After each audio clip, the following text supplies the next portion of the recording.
How do I feel? I feel amazing.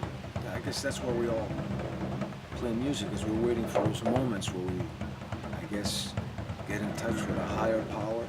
I feel amazing. It's just a great, I cannot explain the feeling.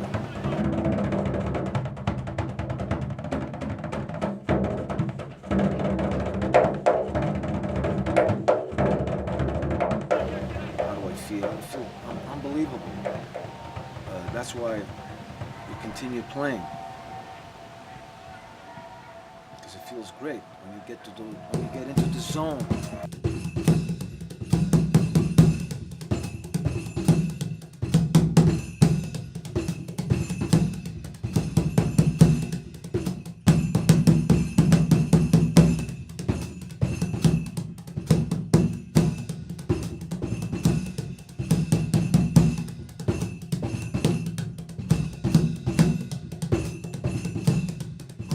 Two other instruments that belong to the ribolo.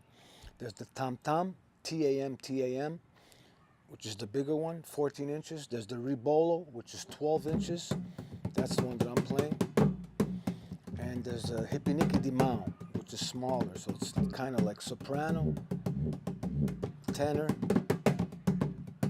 and baritone.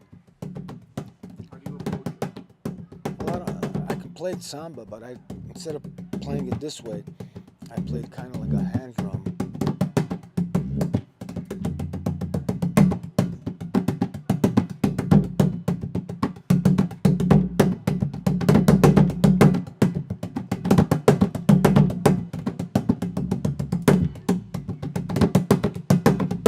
Berimbau. Well, berimbau, I had a great opportunity. I was lucky to meet a guy called Dinho Nascimento.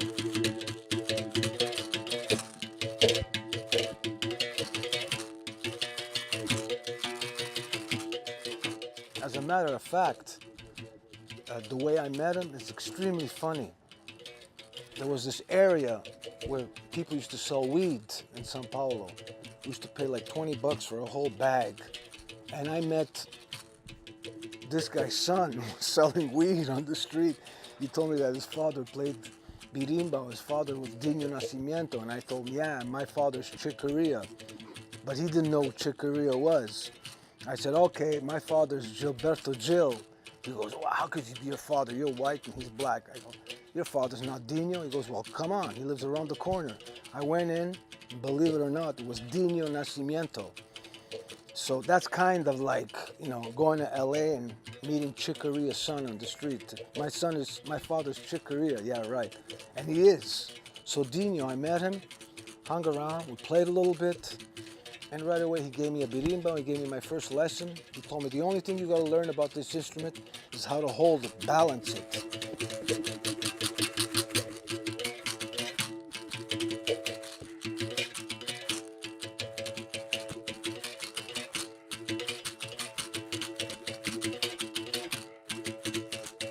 I don't consider myself a frame drum player like Abos Kozimov, or there's a whole bunch of guys out there. But I can play around with it in the studio, add effects.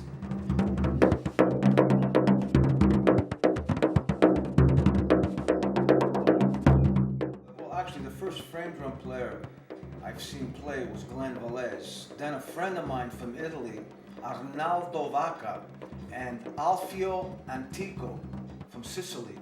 He's another, but he plays Italian frame drums, Tamorra.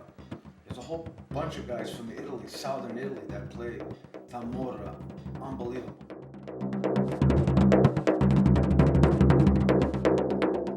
No, basically I just watched people on YouTube and seen a lot of guys from North Africa play.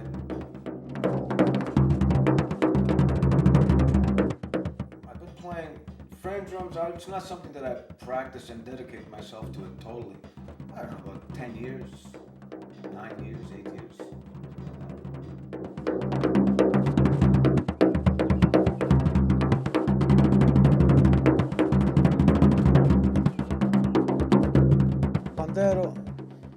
I first started playing, I was 2 months shy of turning 40. When I first got to Brazil, of course, I had to watch and learn all the Brazilians play, so I got into playing samba, baião, partido alto. But after a while of doing that, I realized that, no matter how hard I try, I'm never going to play like a Brazilian.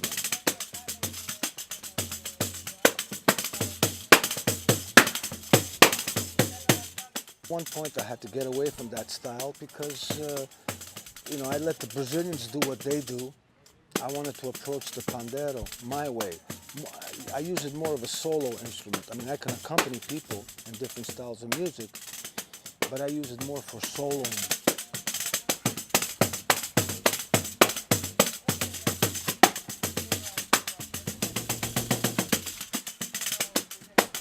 But I let the Brazilians do what they do, and I try and approach it completely different. More soloing, odd meters, trying to use the instrument to play other instruments.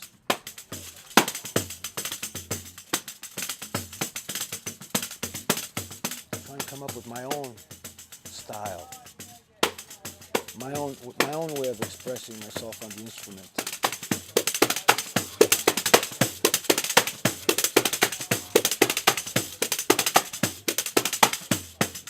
I'm not Brazilian, I'm not Cuban, I'm not African, I'm not Indian.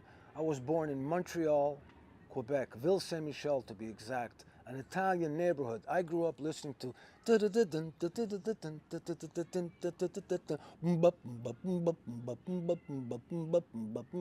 and I grew up listening to waltzes and polkas and tarantellas and tangos. That's the music I grew up with. But it's all based around one thing, and everything I play, I always make sure it has to have groove, G-R, 3 O's, V-E, groove. It has to groove, and it has to be in the pocket.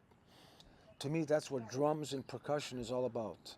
If that's not there, if you have no groove, then all that intellectual stuff to me bores me to death.